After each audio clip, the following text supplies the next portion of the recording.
All right. Well, we're gonna start. I'm sure some more are gonna jump on here. Since it looks about half of the people are here so far. I know one said that they wouldn't be able to make it, so they want to watch the recording. Um, Welcome. My name is Jeremy Anderson, curator of Synergy, and here at the Oregon Mission Network as the director of finance. Um, and I'm sure, as most of you have seen, Synergy is kind of basically following the Colossians verse talking about the gifting administration as being one of the Spirit's gifts. And so we're just wanting to exemplify that and honor that and bring together a lot of professionals that are in the admin world and just sharing gifts and talents that we have and how can we best utilize those. So today I have with us David Kennedy, who is our Director of IT and Media here at the Oregon Mission Network, as well as Brittany Dunn, who is also our Synergy um, IT media assistant and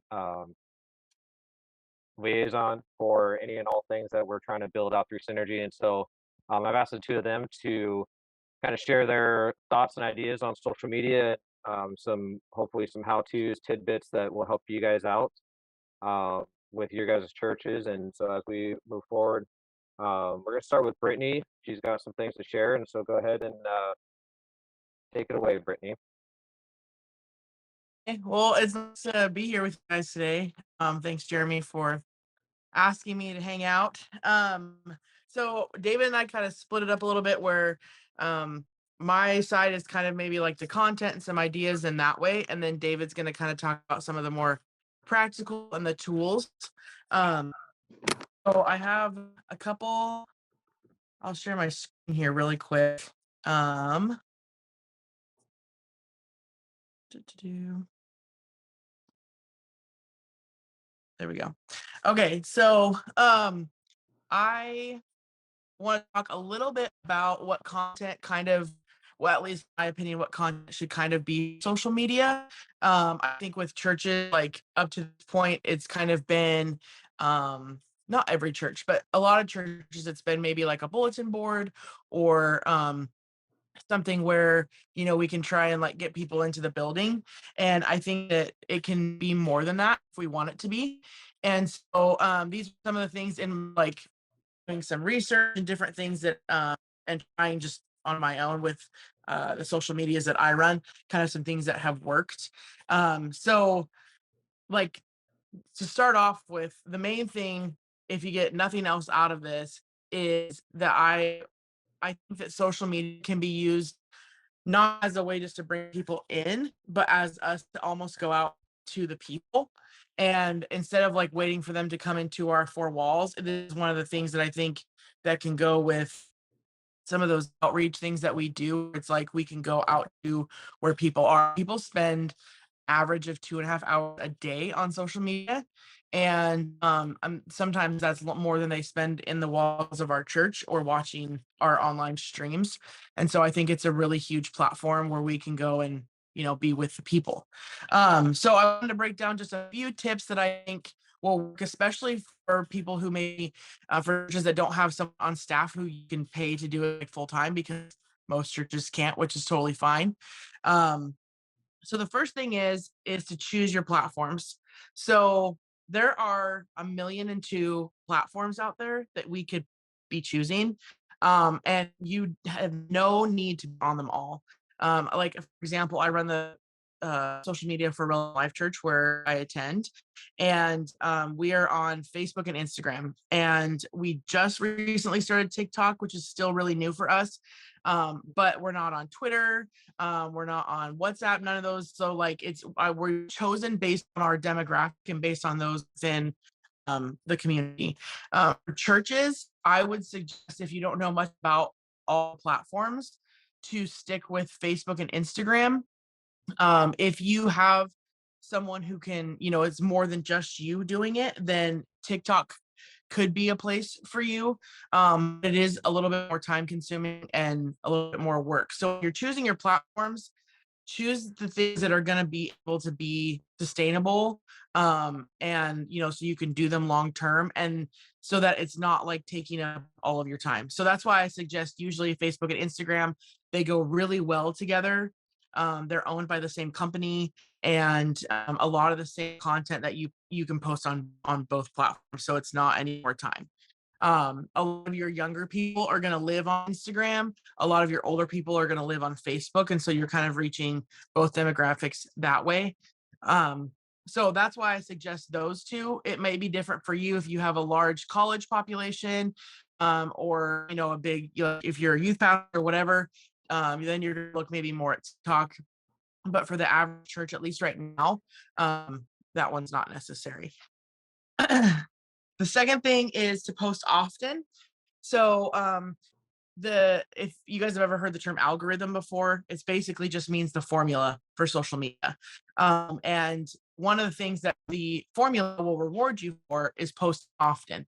So I try to post something daily, both for the OMN social media and for RLC, where my church, because the Instagram and Facebook and stuff, they'll reward you. Like they'll get your content out there for more people to see, without you having to do a thing other than posting daily. So there's ways that you can do. David's going to talk a little bit about how to do that. So it's not like every single day you're on your phone or you can't even go on vacation or whatever. That's not what I'm talking about. There's ways to do it. So yeah, that's like as much as you can, even if you start out posting weekly, just like every, like maybe Sunday you share something and then like Wednesday you share something else. Just to have sort of consistent presence what you're doing as often as you can. The third thing is to share pictures. So this one is huge. I probably should have put it first because to me it's like the most important thing.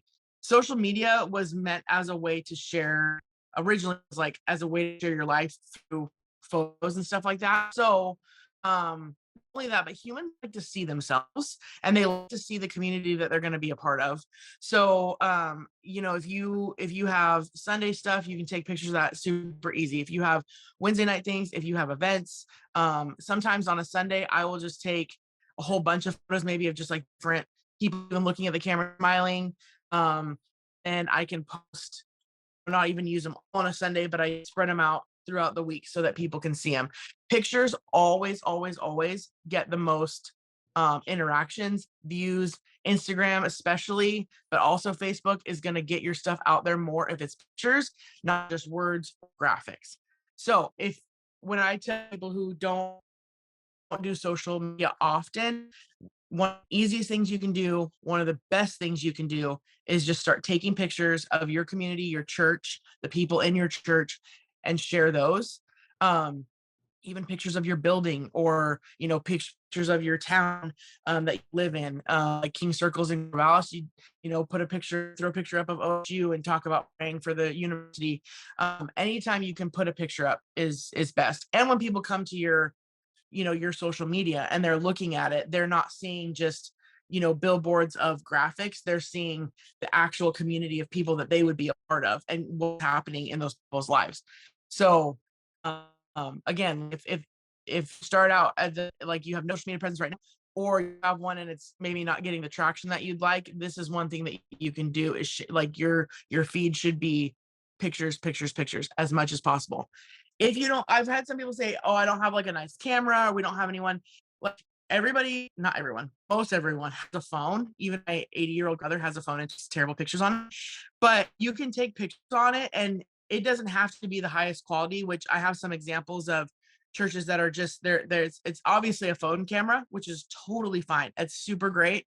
And there's no, like, you don't have to have that high-end camera. If you're maybe a medium-sized church or a large church where you can afford that, or somebody in your church is a photographer and you can, hey, like twice a month, you come to church once a month, can you come to the church and take pictures on a Sunday morning and then they can just take a whole bunch and you can use them? Then that's great. But if you have a phone, that's perfect. There are teens in your church maybe that can take pictures for you. If you're, obviously preaching on a Sunday morning, you can't necessarily be pictures of yourself or what's going on. I have a teen in our church who doesn't have the highest quality phone and isn't a photographer, but one of the ways that I'm hoping to empower her and so that it's not all on me is that she takes pictures of our kids ministry where she volunteers quite a bit. And so I don't even have to go upstairs and take pictures of the kids because I know that she's going to. Are always the ones I would take? Not necessarily, but they're still good. They're still from her perspective. They're still a picture and it shows, what's happening in our kids ministry. So yeah, that's I spent a lot of time on that, but it's important to me. So I wanted to make sure. The next thing is to keep your information updated.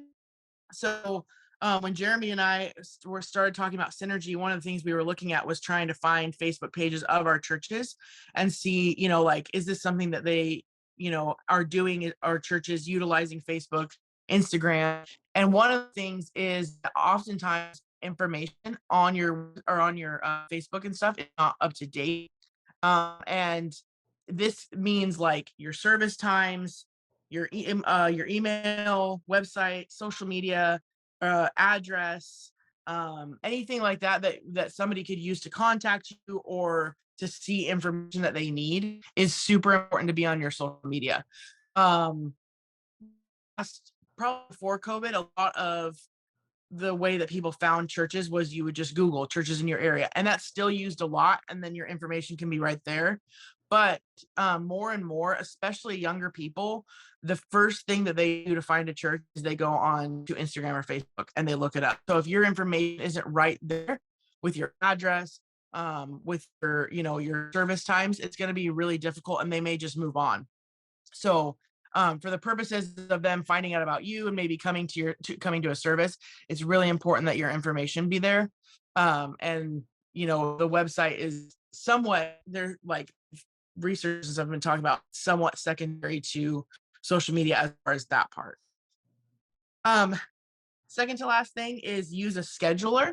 So David's going to talk a lot about this because this is a tool and I want to give him that opportunity. But I do want to mention it because there's no way, even running one social media, that I could do it without a scheduler, with all the things that I have going on. And a lot of like senior pastors talk to, they're like, I can't remember every single day to post. There's no need to anymore. There's like so many things that you can do that literally you can go on for an hour and I knock out a whole week worth of posts using a scheduler and never have to think of it again. I think one church went off this morning at like 10 when I was on here. So I didn't do it at all. It did it itself. So I'll let David talk about that, but I wanted to also emphasize it with David. So you guys got that. The last thing before I show you some examples of some things that I think churches are doing really well is to have a team. Now, I know I said some of it is it's you and your wife or you and your husband that are leading the church, or you have staff, but everybody's like got 18 roles, and so it's hard to, when someone tells you, oh, you just need a team, like, well, yeah, of course I do. But this is one of the, I feel like, ministries where volunteers you have to serve every single week. You can trust some teenagers with it because at the end of the day, like, you can have control over what actually goes out, but you can have a team that gets content for you. So like I said, we have Caitlin who takes my kids' pictures for me. I don't have to be at every single event. Sometimes I'll just find out like, hey, is like a men's event, like I'm not gonna get a men's event. So I'll ask a couple of guys that I know, my husband or one of the pastors, like, hey, while you're at this event, can you snap like 3 pictures and just send them to me? And if I ask enough people, pretty soon you've got 10 to 15 pictures that you can choose from.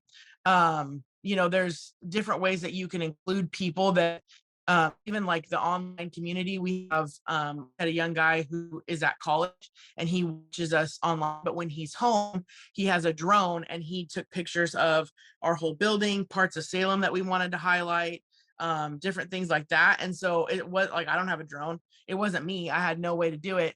And so he did it for me.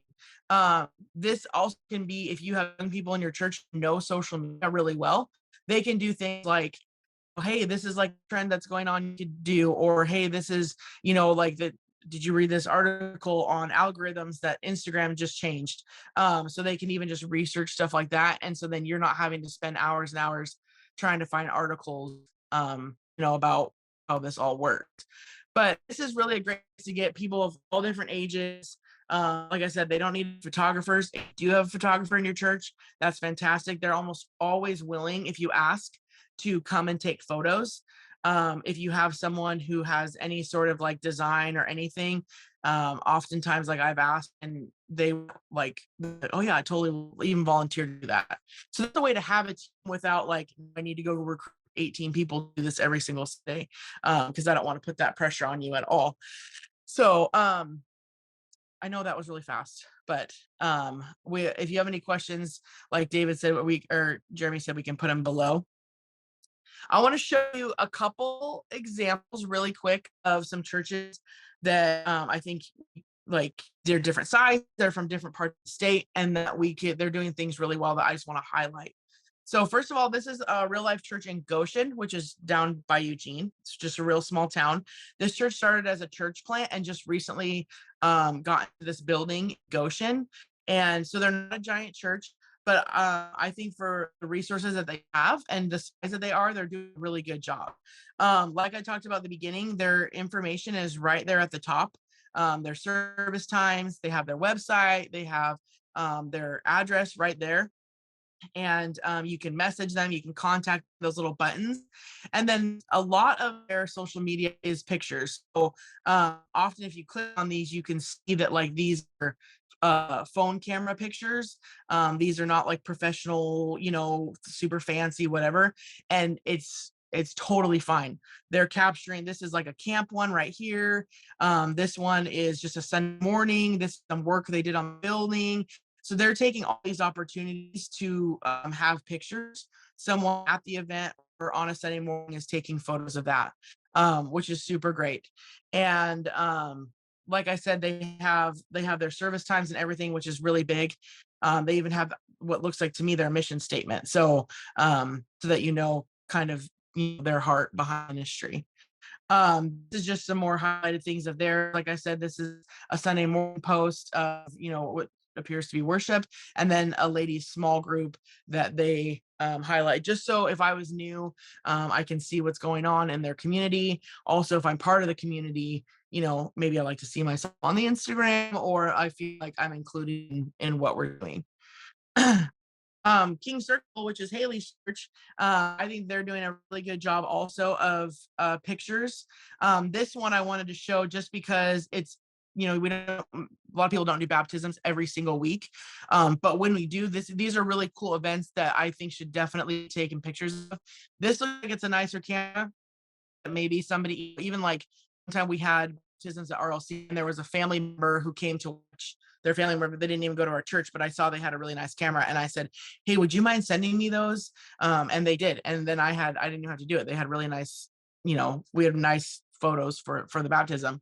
But events like this, baptisms, child vacations, things like that, are really great to post pictures of. People love seeing, especially like this spiritual significant things that you can post, and it's just free content for you basically. I think King Circle is doing a really good job of posting pictures, like I said. They're also using this little icon up here. This means it's a video, and they do a really good job of using these. From what I've seen in their videos, often like this is a Sunday morning, this is a Sunday morning, this is a Sunday morning, this is a sermon. So it's not that they're creating all this extra video. There may be, you can screen record portions of a sermon and do a video. You can this one looks like it's maybe panning over a Sunday morning of your people worshiping, something like that, where you can do video. Video seems to be sometimes more daunting to people when you're starting out, and so I say, like, if you are just starting out, don't worry about the video at this current moment. But if you have a social media presence already and you've been doing the Instagram thing and whatever, this is a way right now to enhance social media, is use the short form video. Because TikTok is so popular, Instagram is really trying to compete with it with their what's called Reels. And so if you can have free content like that, where you can do these Reels, just a sermon, or whatever, or just put a song with some pictures that scroll, this will enhance your social media. Instagram will automatically promote it more than anything else right now, because they're trying to compete with TikTok. So if this is something, if you're kind of doing these other things, and you've been in the social media game for a little bit, this is something that I encourage those churches to try and hop on and do. And the other thing I want to show you about King Circle is over here on the right. They have 4 reasons the Bible gives to serve God and people. And this just came from Pastor Frank's sermon. They made a graphic out of it, but you don't necessarily have to. But this is free content for you to share. You have to go research anything. It's like literally what pastor talked about.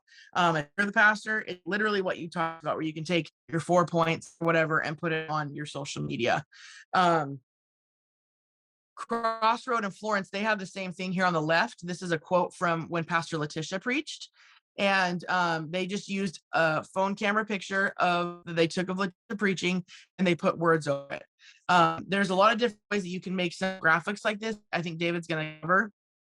But these are something too that people will share, a quote or whatever from the sermon that they heard that they like. This is something that they'll also share on their social media, and it's a way to bring value to people's lives. Like when you're sharing, you know, like biblical truth and content of the sermon that's valid to your community, then there's going to be something that's, that's something people will resonate with people, basically. The next thing is calendar stuff. So obviously you have to share and get out information to your people about what's going on, right? Like if there's a men's event or there's a Bible study, you want to be able to share. It just shouldn't be the most prominent thing on your social media, which, like I said, for a lot of churches has been to this point. So this is one thing that Crossroad did, is that on the right here, they have a whole calendar of like a look at the months. So so it's not like every single time they're posting about it, and they may have reminders here and there, but for the most part, it's like all the information that they need for, times, dates, what's happening, who it involves, is all right here. And it's a good way to get all the information out without having to post all 18 things and fill up your feed in that way. Another calendar announcement, one that I wanted to show that we did at Relevant Life, is here on the left, is if we do have to have an announcement slide, which is just fine, totally understandable. I try to incorporate pictures into those graphics as much as possible, and pictures of our people. So these are just some of the young adults that we have in our church, and it was a young adults event. So obviously the information's right there, but then also we have the pictures of young adults that can be part of the event or whatever. And it looks better on your stuff. Like I said, Instagram, if there's pictures on it all, they'll be like, oh great, you're sharing what we want you to share. And people like seeing themselves on the camera. The last thing that I wanted to talk about really quick is just some ideas outside of posting your stuff within your church. One of the things that's beneficial for us, RLC, is to talk about our missionaries. It's also been beneficial for our missionaries. So if you have missionaries that you support, we highlight I think we have like 26 missionaries that we support, and we try to highlight one of them monthly or region monthly. Like you can see for August was I think it was our Eastern European side. And so we have Hankis, and then a family that's in Russia that obviously we can't say their name, but you can still put their little dot on there and remind people about them. This has been one of a really good thing for our church, just as a reminder. It's helped our missions giving, it's helped our missionaries, but it's also a way to show things that are happening outside the four walls of RC that we still care about and that we want to highlight. And it doesn't even need necessarily picture anything. This is just not necessarily an announcement, but still something that we could show. Okay, lastly, I took screenshots of Instagram because they're easier to see. Facebook with screenshot is a little harder. A lot of that content that I shared is the exact same content that you shared on Facebook. So I just took the screenshots from Instagram just because it's a little bit easier. I did want to show the Facebook page though, a little bit how we have it set up and maybe some ways that would help you. The first thing right off the bat when you have Facebook is they have a big giant cover photo. That should always be a photo of whatever's happening in your church. It should be a photo of your people. So whether it's your kids ministry, whether it's your like this is a worship picture, the pastor preaching, even if it's a phone picture, it should be right there on the front. Also down below, you can see where it says send a message. This is important because sometimes people are visiting your page trying to figure out your church, they'll ask questions. We people ask what denomination we are. We've had people ask how long our service times go. That we've had people ask about maybe a special needs child, if we can accommodate that. So they need a way to get a hold of us without having to scroll through our entire Facebook and messages. So it's right there at the top. The other thing is that we have right here on the left all of our information we need. So we have our mission statement, we have our address, we have times, our website, our phone number, our email. They can send us a message down here. We tell them what kind of church we are. And this is all, Facebook has this all set. I didn't set this up. Facebook asked me, like, what do you put out here? And I really type it. This is your phone number, put the little icon. So this is the kind of thing that when people are searching for your page and searching for your church in your area, maybe they just moved or they're visiting, this is huge for you to have on your Facebook. Like you saw on Instagram, it's right there at the top in what's called the bio, but on Facebook, it's right here in the about, and it's always going to be right there prominent to the left and easily accessible. So now that I just talked forever, I want to give it over to David, and he's going to talk about some of maybe the more practical side of things and some of the tools that you can use for this. Thank you, Brittany. You're a rock star, doing awesome. And all of the churches that are out there on the call, just excited to see what you're doing. I don't know if you've ever been overwhelmed with the number of tools and tips and tricks and ways that you can do social media. I feel like there's no end to tools, and my philosophy has in general been the best tool is one you use. So find the tools that are actually going to be useful for you and your setting. Basic tools, I have written 3 basic tools that any church can use to get started, at least in my opinion. Number 1, it's able to have a calendar. I think get a calendar where you're collecting your content, making your plans for what you're going to do. Number 2, if you have a phone, Brittany already covered that, but if you have a phone. And number 3, if you have a friend, it can be lonely doing social media all by yourself. And it's helpful for me. What I found in doing social media work is just having someone that is looking at it with me, giving feedback, giving ideas, collaborating. If you have a calendar, a phone, you can probably start making it with those 2 tools, no matter who you are, with your social media presence that way. But then I want to spend a little bit of time. I'm going to share my screen with tools that are accessible, available to you. Some are paid, some are free. I mean, I'm just going to show you, we'll walk through some stuff. We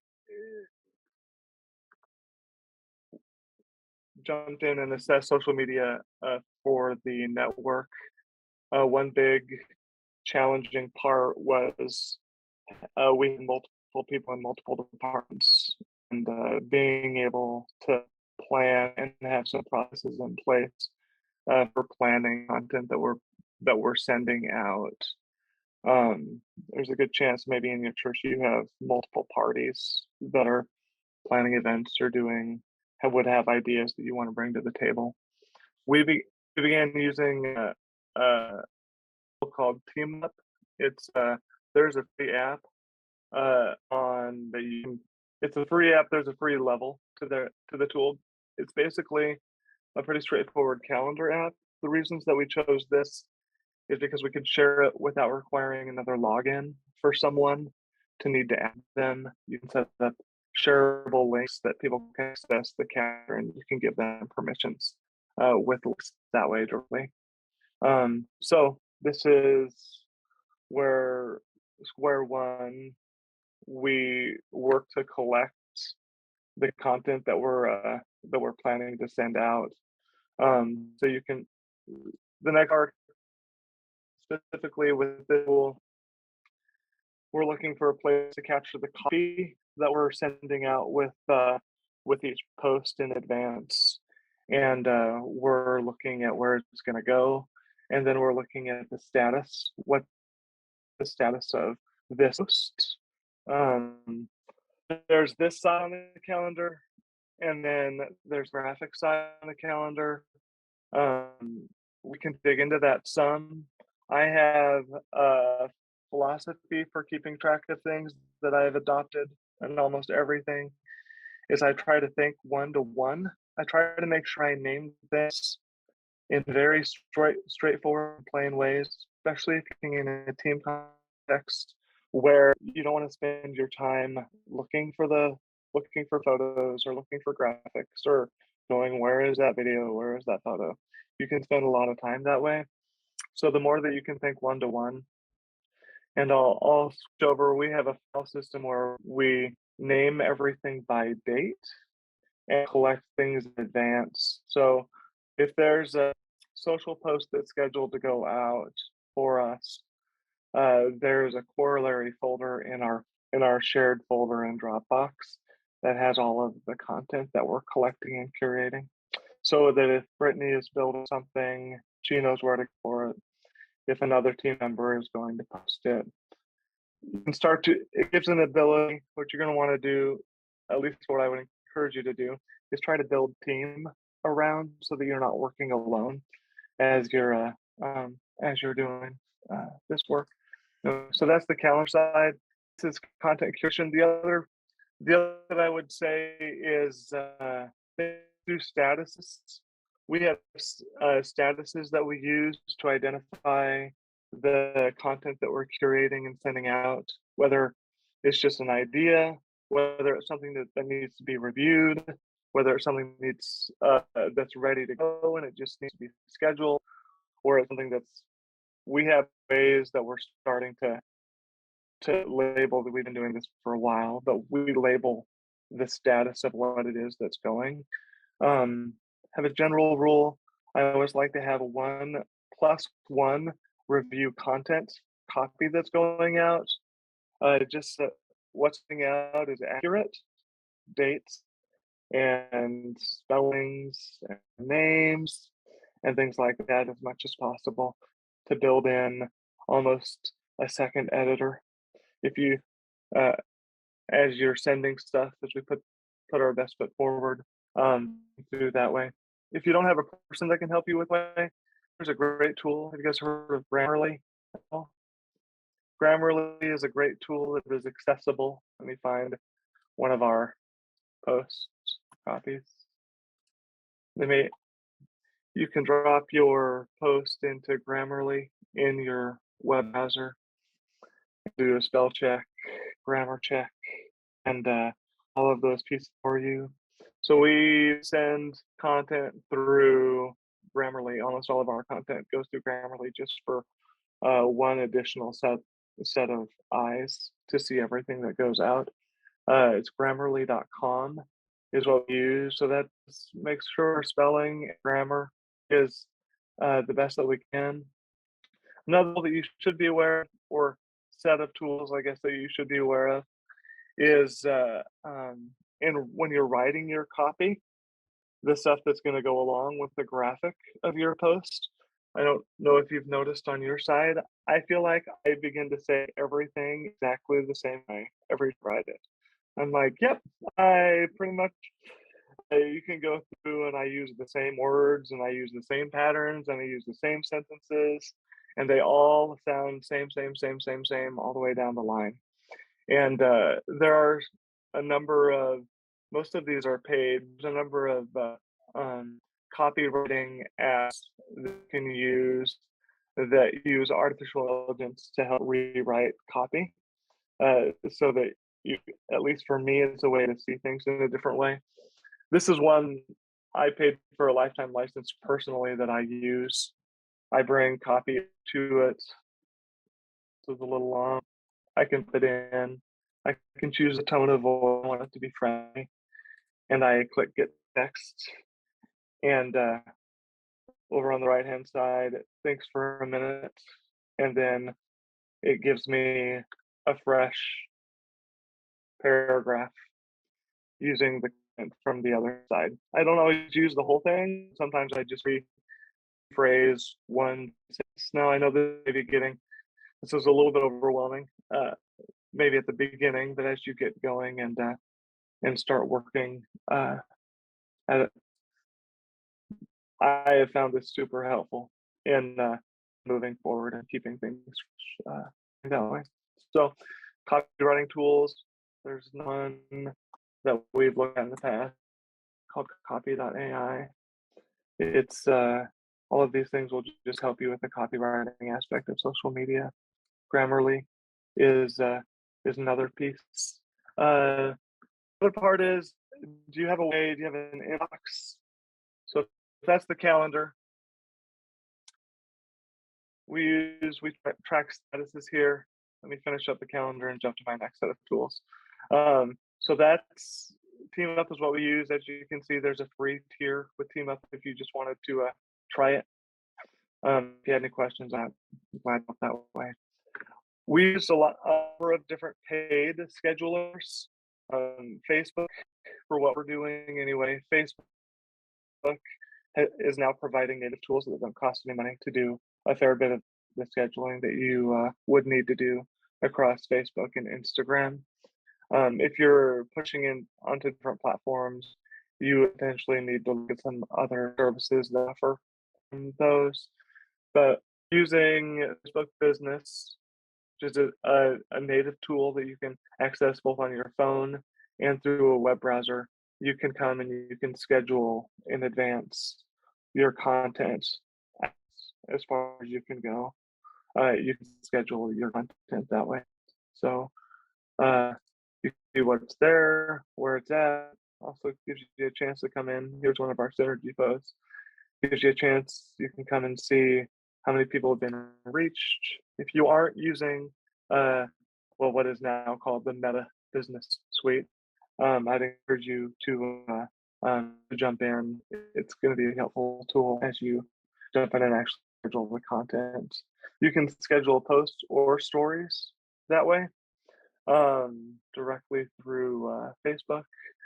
Other tools, just for the sake of popping them up. At one point, we used Later.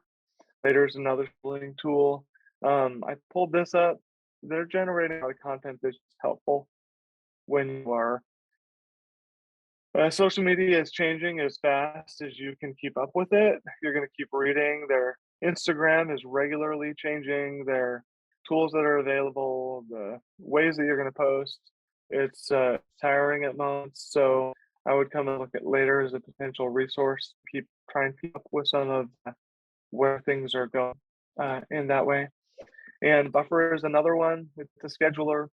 I pulled up their blog just to show you. There's some people that are writing in helpful ways that would be beneficial to you and your game that way, or just to you. On the graphic design side, generating graphics that you would be using for social, I'd encourage you, if you haven't, look into Canva. There is a nonprofit offering that you can up your church for. I've been pretty excited lately. They have recently added the ability to organize your work by team, and then within that team, you can organize your work by folder, which is really is pretty helpful to start saying we're going to plan ahead where we're going with our content that we're building out for one another. If you aren't using Canva, you can schedule as well through Canva. They have a content planner where you can do some of that.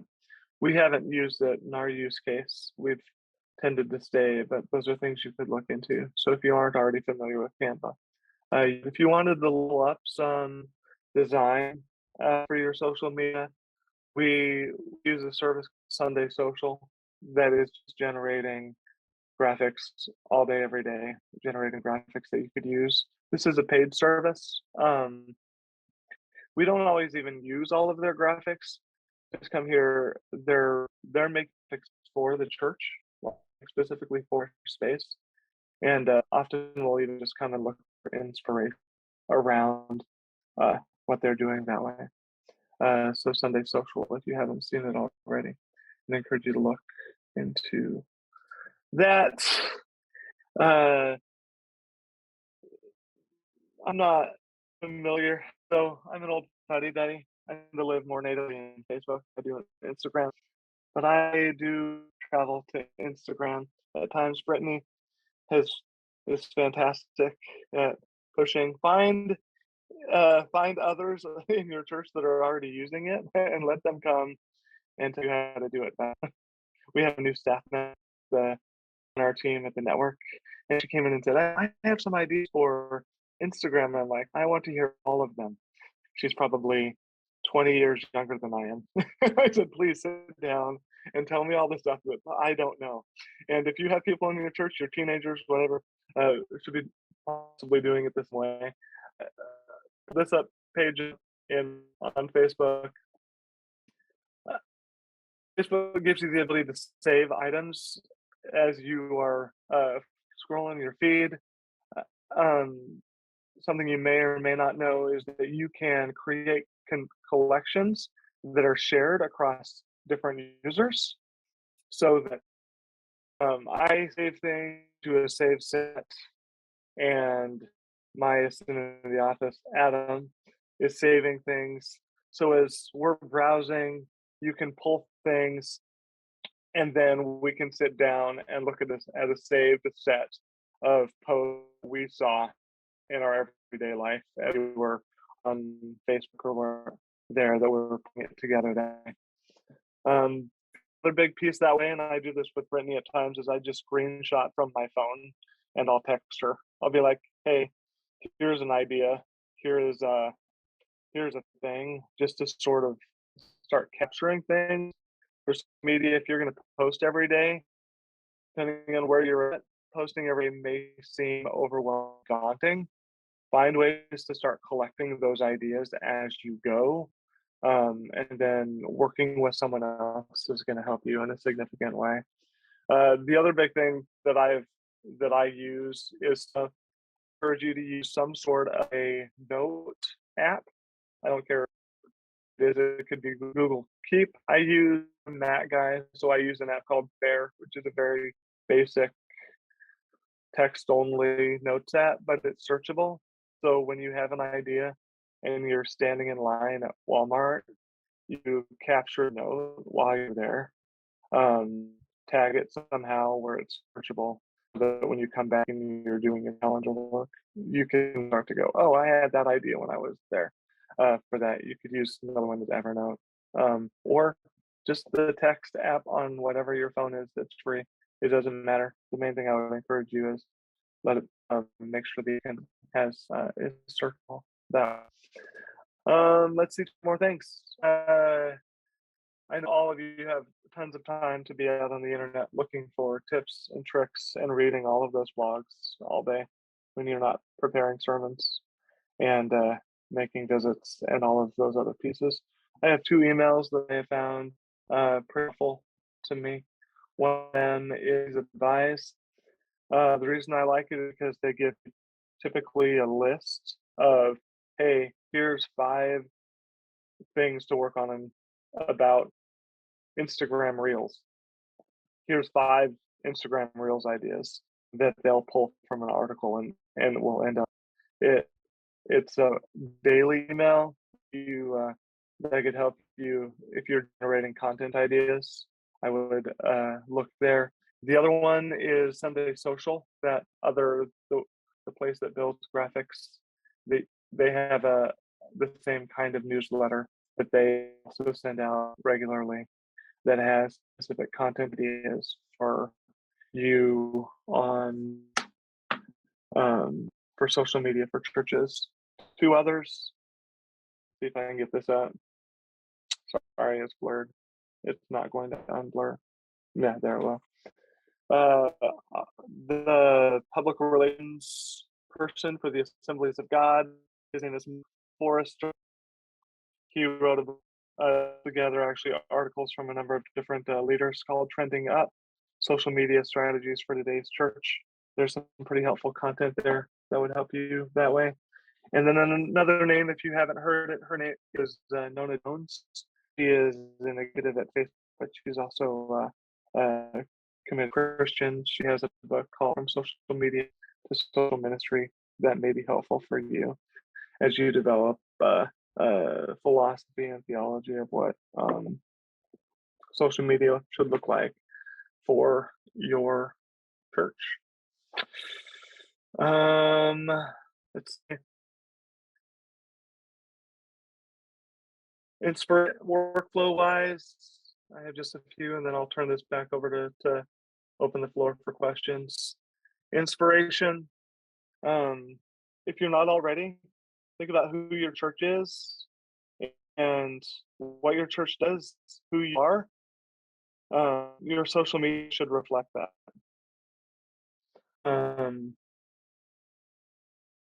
If you want to look, I love some of the large churches that are doing pretty amazing things. They're great for inspiration, but also try and find churches that are like you to look to and say, hey, they're in our same vein. They share our heart, they share our vision. Start finding some of those who are already like you in the same way and collecting ideas to speak to your people. Organization wise, think one-to-one, name things the same, name them clearly and plainly, come up with a shared calendar, and then think through how you shared inboxes. I like to, I've said this to me over the time I work for the network, I always want one other person to see the stuff that's going out, if at all possible, before it goes. And it's just more fun to do things together. So all of these tools, I think, are going to be more effective if you're not doing it alone. If you have someone working on it with you, you're going to be more effective with your social media. So that's all my stuff, and I'll stop to share. Thank you, David. See if I can. I even learned a few things there about social media. That's not my world. So, does anyone? What do we do have? Does anyone have any questions for either one of these two?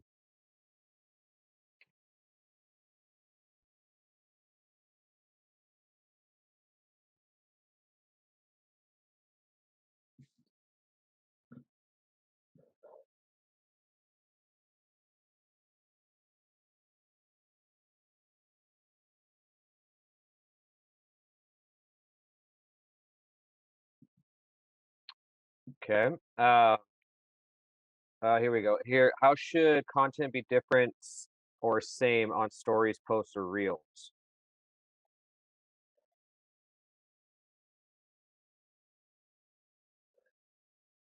Brittany, do you want to take that one? Brittany. He's waiting for me to answer. So Kim, usually, I think I'm trying to understand your question. So tell me if I don't answer what you're asking.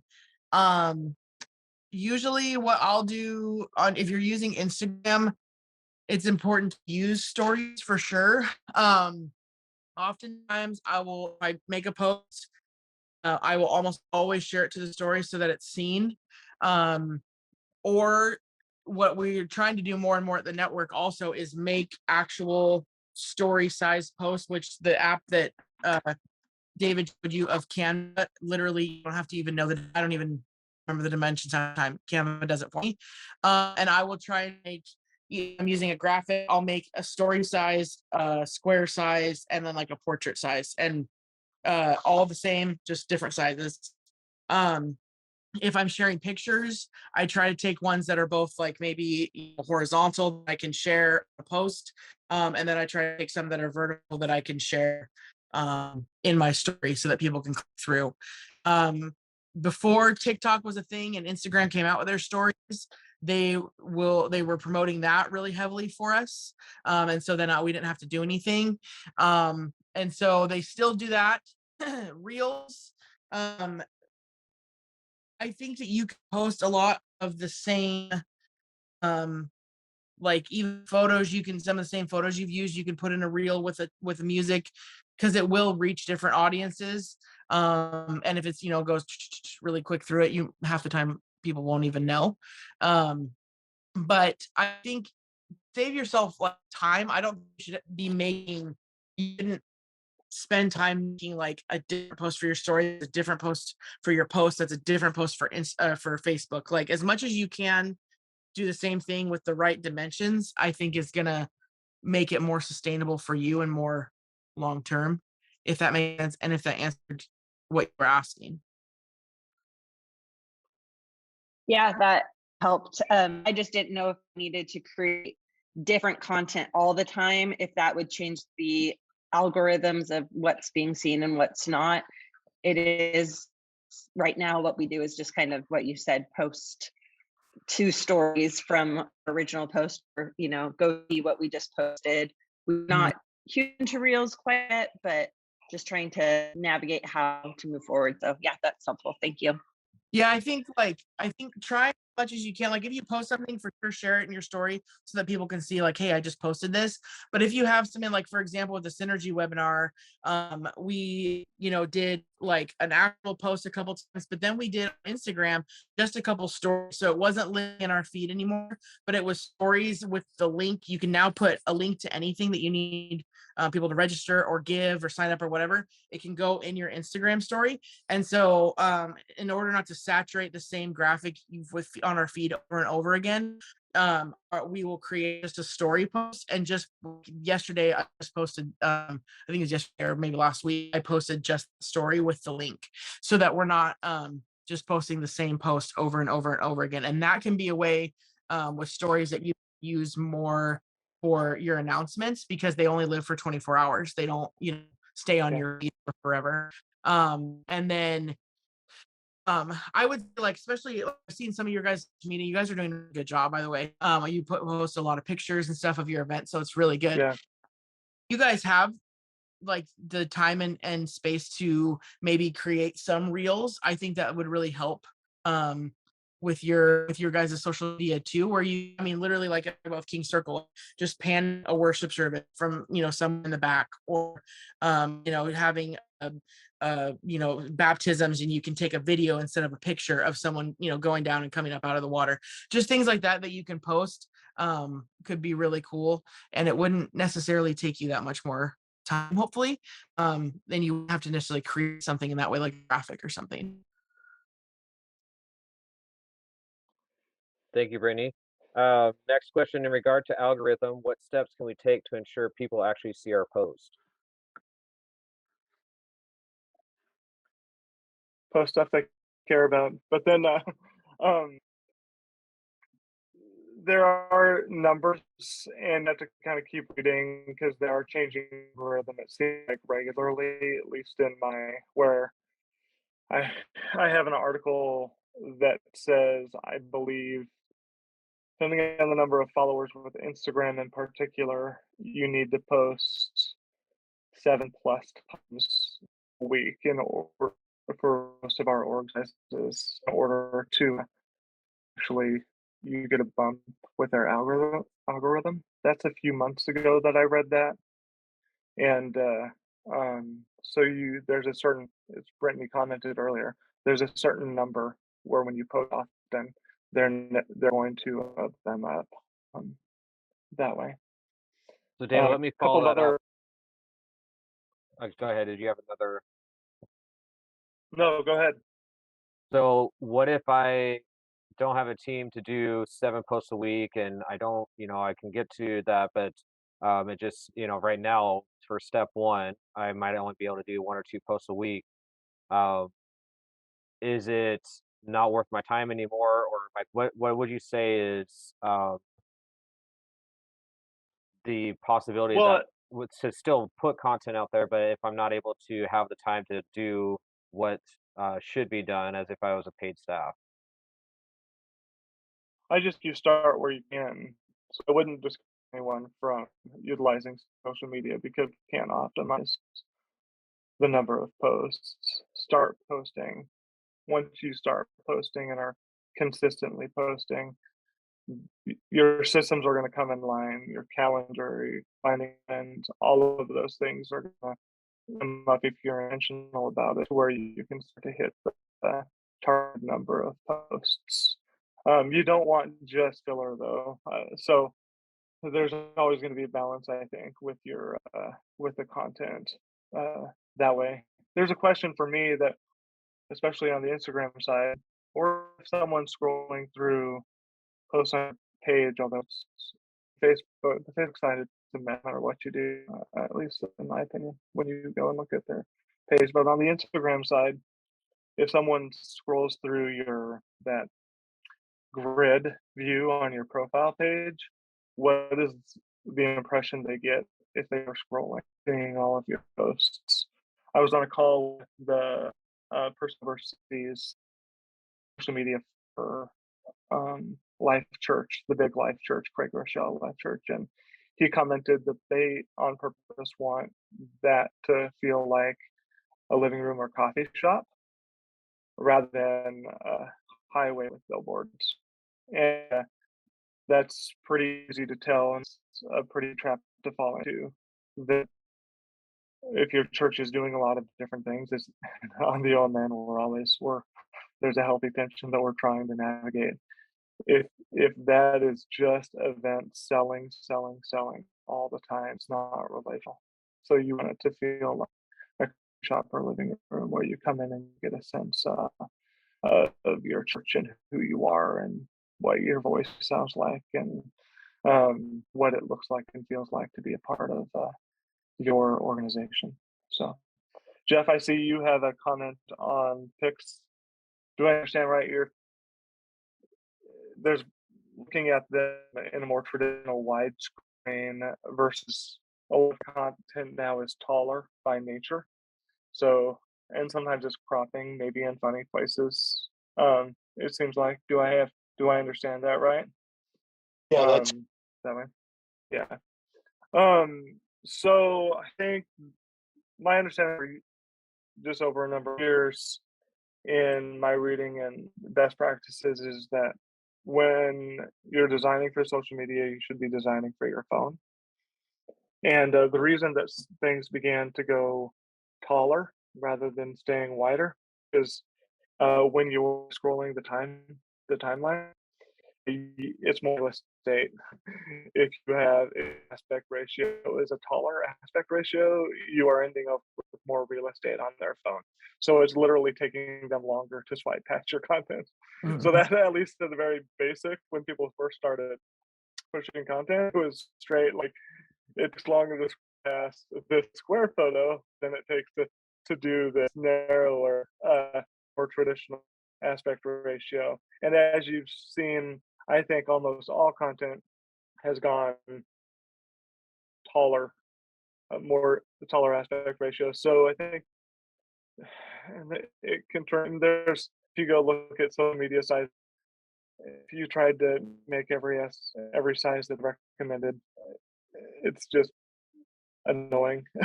It's like, why can't we just pick 4 sizes and make those?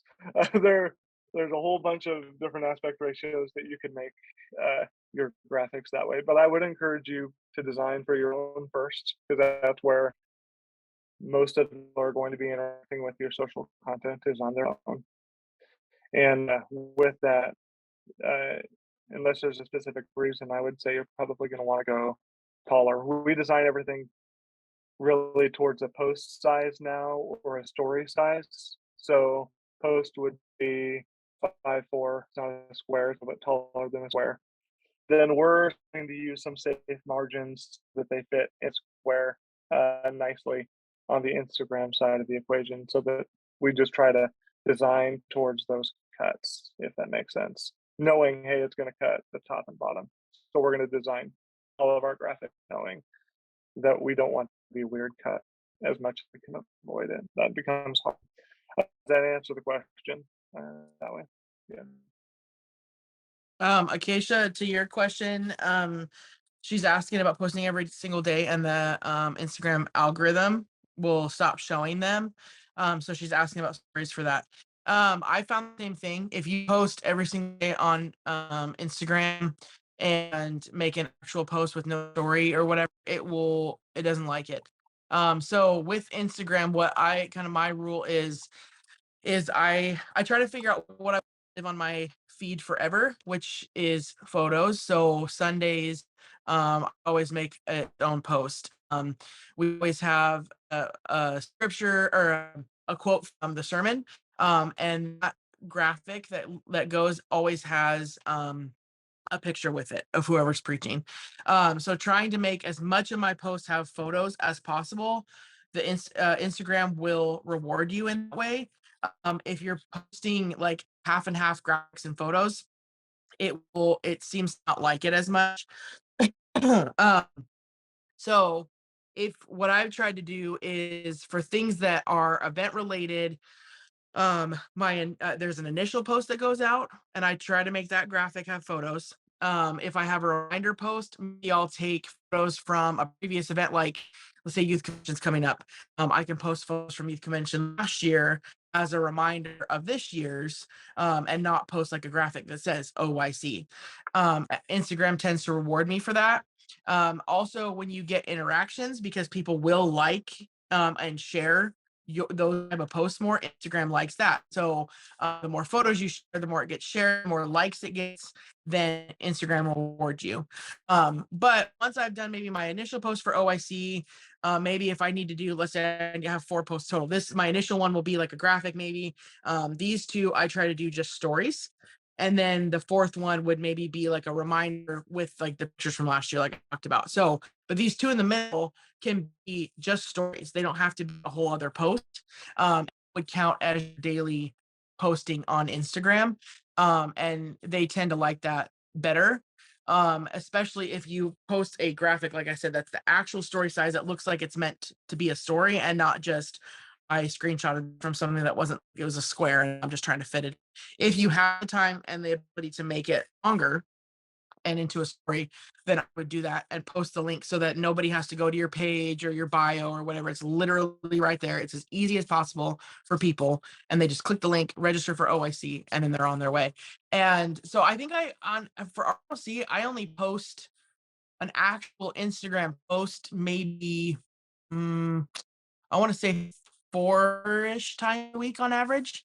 And then the rest, but I post every single day. We post 7 days a week. I post probably 4 actual posts. The other 3 are just stories. Even like the see you tomorrow for, on a Saturday, if you want to remind people of your service time, often that's just a story. Once in a while, I'll put it on the feed so that when people are scrolling through, they're like, oh, yeah, you have service time. It all lives in my bio. So I don't have to do that every week, but I will 9 times out of 10, I'll just post it as a story. I even tag our pastors in it and they're good about, all they have to hit is repost in their own story. Boom, done. And then it's out there for everybody. So hopefully the answer you were asking. Thank you.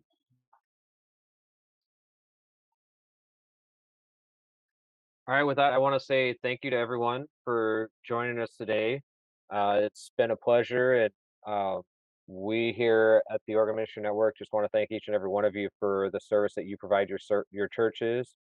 And any follow-up questions, we can have David or Brittany answer, and they're willing to help out with anything that you guys have as far as guidance or direction. And this recording should be out pretty soon on our website in the next week or 2 so that you can review it, because I know there's a lot of content to see all at 1 hour. So definitely looking forward to connecting with all of you in the near future. So with that, thank you guys for your time. Take care.